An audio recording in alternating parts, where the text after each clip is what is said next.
A história de hoje começa no dia 27 de março de 2017, quando Bruno Borges desapareceu em Rio Branco, que fica no Acre. O que chamou a atenção das pessoas para esse caso foi o quarto do Bruno. Ele escreveu 14 livros à mão, todos codificados, ele colocou vários símbolos nas paredes, alguns conhecidos, outros não, e ele colocou uma estátua de quase 2 metros do filósofo italiano Giordano Bruno no meio do quarto dele. Hoje a gente vai falar sobre o menino do Acre. Vamos lá. Bruno de Melo Silva Borges nasceu e cresceu no Acre. Ele é filho de Denise e Atos Borges e ele tem 2 irmãos, Rodrigo Borges, que é o irmão gêmeo dele, e Gabriela Borges, que é a irmã mais velha. Quando o caso aconteceu, ele tinha 24 anos e ele era estudante de psicologia. Na adolescência, ele começou a ler muito, de uma maneira que começou a preocupar a mãe dele. Ele dizia que ele não tinha estudado o suficiente e agora ele precisava recuperar esse tempo perdido. A mãe dele disse que ele tinha um ótimo coração, ele sempre fazia amizade com pessoas excluídas socialmente, ele tinha amigos que eram moradores de rua, ele fazia amizade com pessoas com distúrbios mentais e ele sempre dizia que queria ajudar essas pessoas. A vizinha do Bruno, que era mãe do melhor amigo dele, também disse que ele tinha um ótimo coração. O filho dela, Paulo Roberto, é deficiente e as pessoas questionavam a amizade dele com o Bruno. Perguntavam como o filho do dono do Pão de Queijo, que era o restaurante da família do Bruno, podia ser amigo de uma pessoa deficiente. Só que assim, o Bruno nunca se importou com isso. Em março de 2017, os pais do Bruno fizeram uma viagem que durou mais de 20 dias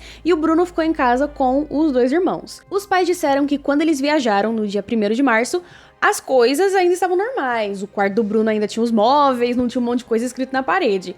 Só que os irmãos disseram que assim que os pais viajaram, o Bruno trancou o quarto e o quarto ficou trancado por 24 dias. Anos antes, o Bruno disse pra mãe dele que estava trabalhando em um projeto e ele precisava de dinheiro. Ela disse que ajudaria nesse projeto se ela soubesse que o projeto era esse. Só que ele não queria contar pra ela porque era um projeto secreto e aí ela não deu dinheiro pra ele. Depois disso, ele começou a ir atrás de pessoas que acreditassem nesse projeto, mesmo sem saber o que era, e ele disse pra mãe dele que estava escrevendo 14 livros que mudariam a história da humanidade. Ele perguntou pra ela se ele podia ficar 1 ano sem trabalhar e ela deixou. Aí os pais viajaram, ele se trancou no quarto por 24 dias e começou a trabalhar nesse projeto secreto. A irmã dele perguntou que projeto era esse e ele disse que em 2 semanas ela saberia. As pessoas questionaram por que ela não entrou no quarto nesse meio tempo e ela disse que ele era um homem adulto, um cara de 24 anos, não tinha como ela ficar invadindo o quarto dele. Os pais voltaram de viagem numa segunda-feira, no dia 27, e aí eles fizeram um almoço de família, tudo parecia bem, sentaram, comeram, conversaram, tudo tava bem. Depois disso, o Bruno saiu pra dar um rolê por volta das 2 horas, e essa foi a última vez que a família viu o Bruno, até o dia 11 de agosto, quando ele reapareceu, mas calma, vamos por partes. Quem notou a ausência dele foi o pai. Ele entrou no quarto do Bruno, que até então tava trancado, e ele percebeu que tava tudo diferente. Primeiro que não tinham os móveis, segundo que os móveis que ficaram lá tinham sido desmontados. Tinham 14 livros escritos à mão e eles estavam codificados. Tinham símbolos e escritas na parede, que eram páginas do livro. Tinha uma estátua de quase 2 metros no meio do quarto. E o Bruno tinha desaparecido. Foi nesse momento que o pai dele percebeu que tinha algo muito estranho acontecendo. Uma gravação do quarto do Bruno vazou e como a internet adora um mistério, o caso viralizou e foi batizado de O Menino do Acre. Todo mundo queria saber onde ele tava, ele desapareceu, o que tem nos livros dele, será que ele é um gênio, será que ele é louco, será que ele surtou, cadê esse menino? Aí saiu matéria no Fantástico, saiu matéria em vários jornais e todo mundo queria saber onde ele tava, teve muita especulação e muita teoria e muita loucura. Primeiro, todo mundo queria saber o que aqueles símbolos significavam. Alguns símbolos ali eram conhecidos, como por exemplo a cruz de Ansata, que é um símbolo egípcio que representa a vida eterna. Tinha também a Rosa Cruz, que representa uma organização mística que tem como objetivo despertar o potencial interior do ser humano. Tinha o símbolo da maçonaria e tinham outros símbolos que ninguém sabia o significado porque os símbolos vieram daqui, ó, da cabecinha do Bruno. O Bruno saiu de casa levando uma mochila e o HD do computador e ele andou até um ponto de táxi e por volta das 3 horas da tarde ele pegou um táxi e foi em direção a um hotel. O taxista que levou ele disse que ele parecia ansioso e que ele estava falando com alguém no telefone e parecia que essa pessoa estava dando algum tipo de instrução para ele. A viagem durou 15 minutos e ele pediu pra parar perto de um hotel. Só que o Bruno não ficou nesse hotel, até onde se sabe. E atrás desse hotel tinha uma floresta. Um homem que morava ali perto levou o jornalista do Fantástico até essa floresta e eles foram em direção a uma clareira. Esse homem que levou o jornalista até a clareira disse que pessoas misteriosas faziam rituais naquele lugar. E aí no meio da clareira tinham 5 cadeiras, 4 cadeiras brancas e uma cadeira vermelha, e tinham restos de fogueira. De acordo com esse homem, essas pessoas misteriosas já tinham convidado ele várias vezes para participar do ritual, perguntaram se ele queria assistir essas pessoas orando de noite no meio do mato. Não tinham provas de que essas pessoas misteriosas estavam envolvidas no sumiço do Bruno, mas essa foi uma de várias teorias que surgiram. Só que aí eu fico pensando aqui comigo, o que classifica uma pessoa como misteriosa? São pessoas que eu não conheço? Porque se for assim, tem várias pessoas que podem ser misteriosas. Porque quando a gente fala pessoa misteriosa e ritual, no meio da noite, no meio da floresta, não sei o quê, a gente já começa a pensar numa organização secreta, numa seita, não sei o que lá. E talvez eram só pessoas da igreja, né? Às vezes eram só, sei lá, espíritas, pessoas da Umbanda. Realmente, uma galera que se juntava ali e fazia uma paradinha. Mas eles... A maneira como eles apresentaram pessoas misteriosas, e rituais, e as cadeiras, e na clareira, e no meio da noite, e no mato... Tá ligado? Às vezes era só, sei lá, uma igreja. Descobriram que o Bruno foi até uma costureira e ele pediu pra ela fazer 3 túnicas iguais à túnica do quadro do quarto dele. Ele pediu pra que o capuz da túnica cobrisse o rosto dele e ela perguntou se era alguma coisa pra igreja e ele disse quase isso. Quando as túnicas ficaram prontas, ele foi lá buscar com outro rapaz, ele experimentou a túnica, pagou a mulher e foi-se embora. Esse rapaz que foi buscar as túnicas com ele disse que o Bruno...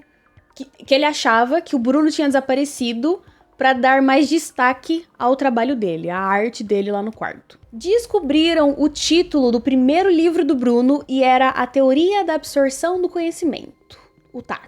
Ele tinha criptografado o livro e as escritas na parede, só que ele deixou uma chave, e aí a irmã dele encontrou a chave e conseguiu traduzir o título do primeiro livro. Os símbolos que ele usou para criptografar esse livro foram os símbolos encontrados no Manual do Escoteiro Mirim, e uma professora de matemática disse que a criptografia do Bruno era muito fraca, e por isso muito fácil de decifrar. Sobre a estátua no meio do quarto, o Bruno pediu dinheiro para um primo. Ele falou que tinha um projeto, que tinha um livro aí, que ia mudar a história da humanidade, que era uma coisa inédita que ninguém nunca tinha feito.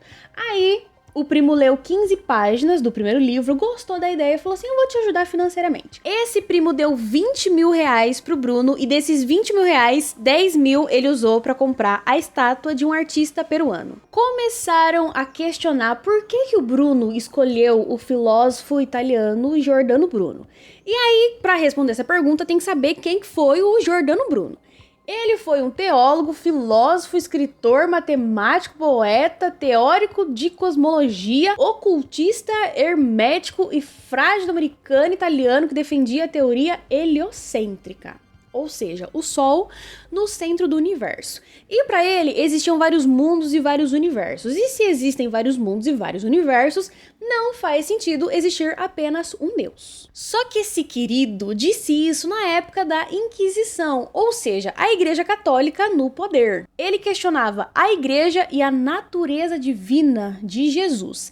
E por causa disso, ele foi condenado por heresia e ateísmo. O Bruno, de 2017, acreditava que ele e o Bruno, da época da Inquisição, tinham em comum a rebeldia, a genialidade não compreendida pela sociedade da época. Em maio de 2017, a polícia encontrou os móveis do Bruno na casa de um amigo dele chamado Marcelo Ferreira, de 22 anos. Além dos móveis do Bruno, a polícia encontrou 2 contratos que davam uma porcentagem dos lucros das vendas dos livros para esses amigos. O Marcelo, que estava com os móveis do Bruno, ia ganhar 15% dos lucros. Um amigo chamado Márcio Gaiotti ia ganhar 5% desses lucros. E o Eduardo Veloso, o primo que deu 20 mil reais pro Bruno, também ia ganhar 15% dos lucros. E um desses contratos foi autenticado no mesmo dia em que o Bruno desapareceu. A polícia levou o Marcelo para testemunhar e a matéria diz que ele foi preso por falso testemunho. Só que o advogado dele disse que não houve furto, porque o próprio Bruno pediu para deixar os móveis na casa do Marcelo. Ele não falou nada sobre os móveis para a polícia porque ninguém perguntou sobre os móveis.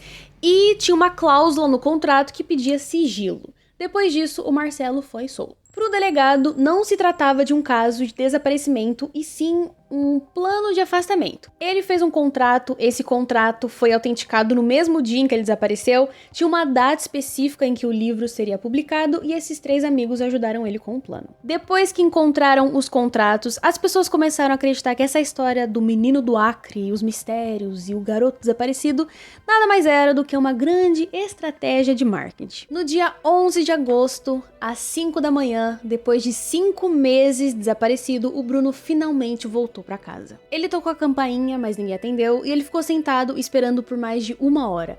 O vizinho viu ele ali sentado, ligou pro pai dele, e quando o pai dele viu que era o Bruno, ele começou a chorar tanto que o vizinho teve que segurar ele. O que o Bruno disse sobre o sumiço foi que ele estava isolado no meio da natureza e sem qualquer tipo de tecnologia, e ele não disse pra ninguém onde ele estava, porque ele não queria ser atrapalhado pelo coletivo. Ele disse na entrevista pro Fantástico. Quando o repórter perguntou onde ele dormia, o que ele comia, o Bruno disse que toda a parte do isolamento ele não queria falar, mas ele admitiu que planejou o sumiço com antecedência. O que ele disse sobre o isolamento foi que ele levou comida, ele pesquisou bastante o lugar em que ele ia ficar, e ele também levou vários livros. E aí, durante os dias, ele lia e refletia sobre a vida e meditava. Ele disse que passou muito frio e ficou muito fraco durante esses 5 meses. O Bruno ligou pra mãe e pediu perdão por ter desaparecido. Ela disse que ele não precisava pedir perdão, que estava feliz dele ter voltado.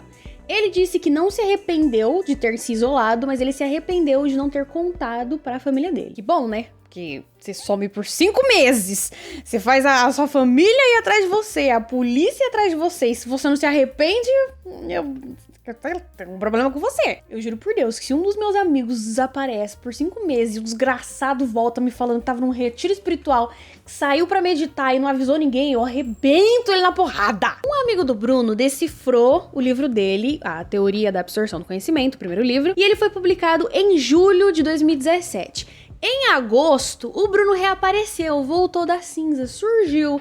E aí, o que todo mundo pensou? Publicidade. Por consequência do sumiço e do caso que viralizou, o livro dele bateu recorde de vendas e ficou em 20º lugar na categoria de não ficção. 19% dos lucros ficaram com os amigos e o primo, 5% dos lucros ficaram com a editora e 61% dos lucros ficaram com o Bruno. O Bruno disse que não se importava com dinheiro, que não se importava com a fama, e ele fez esse contrato com os amigos justamente como forma de agradecimento e pagar os amigos de alguma forma. Sobre o livro, ele foi publicado com vários erros ortográficos e, de acordo com o Bruno, nem ele conseguiu entender o que estava escrito, porque o livro que foi publicado não estava igual ao livro original que ele tinha escrito. Quando o livro chegou na editora, ele estava ilegível, não dava para entender nada, e a editora fez o máximo que ela pôde para deixar o livro entendível. Só que não deu muito certo, o livro ainda estava meio quebrado, ainda estava meio bugado, não dava para entender nada. Ele disse que, apesar de tudo isso, a mensagem por trás do livro continuava a mesma: busque conhecimento. Só que as pessoas que foram buscar conhecimento no livro dele não gostaram muito do conhecimento que elas adquiriram. No livro, ele falava sobre abster-se de relações íntimas, não comer carne e dormir pouco. Tudo isso para você se tornar um gênio. Ele se justificou dizendo, e eu abro aspas: acontece o seguinte, o livro foi publicado enquanto eu estava isolado. Todos sabemos que as obras estavam codificadas. Houve dificuldade na decodificação, o que fez com que o livro fosse publicado com imagens e palavras trocadas de lugar, sem sentido algum. E o português totalmente errado foi uma das consequências. Fecha aspas. Mas aí eu fico pensando assim: por que você não deixou a versão original com seu amigo? Sem ser a versão decodificada? Não seria mais fácil de entender?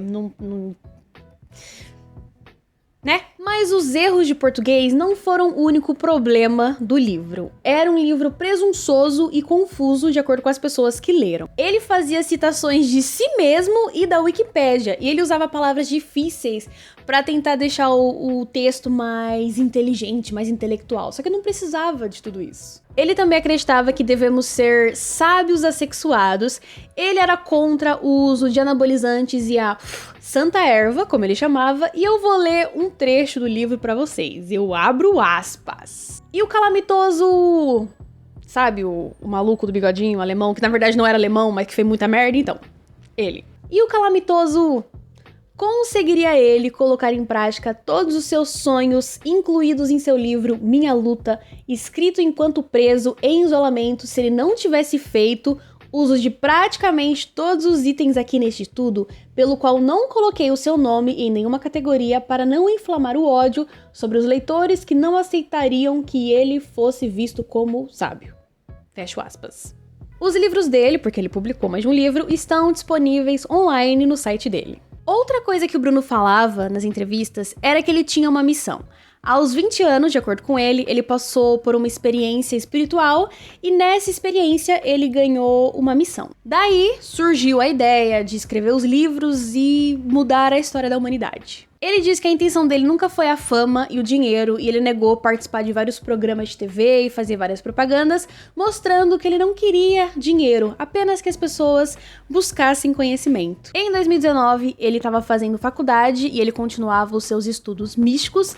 É possível visitar o quarto dele, você só precisa marcar um horário com ele por e-mail e é de graça. Ele diz que a porta dele está aberta para qualquer um que queira buscar conhecimento. E esse foi o caso de hoje, controverso, cheio das polêmicas. O que vocês acham? Vocês acham que ele só queria ser um ser místico, um filósofo incompreendido, ou que foi tudo uma estratégia de marketing? O que vocês acham? Pra mim, o maior erro dele foi não ter avisado a mãe e a família que ele ia sumir por 5 meses, e aí ele fez a polícia ir atrás dele a troco de nada. Os livros dele estão disponíveis no site dele, e assim, é uma vibe meio... ET Bilu, sabe? Uma vibe meio mística e cósmica e não sei o quê. Então, sei lá, pra quem gosta é muito legal. Pra quem não gosta é... né? Enfim, gente, se vocês souberem de mais algum surto coletivo brasileiro, tipo a Xuxa, o CD da Xuxa ao contrário... a grávida de Taubaté, o padre do balão, casos desse tipo, se você souber de mais casos assim, escreva aqui nos comentários que eu vou salvar para um próximo vídeo. Muito obrigada se você assistiu até aqui, muito obrigada pela sua companhia, não se esqueça de se inscrever no meu canal, de me seguir nas redes sociais e dar like. E é isso, gente. Um beijo, se cuidem e nos vemos no próximo vídeo. Tchau!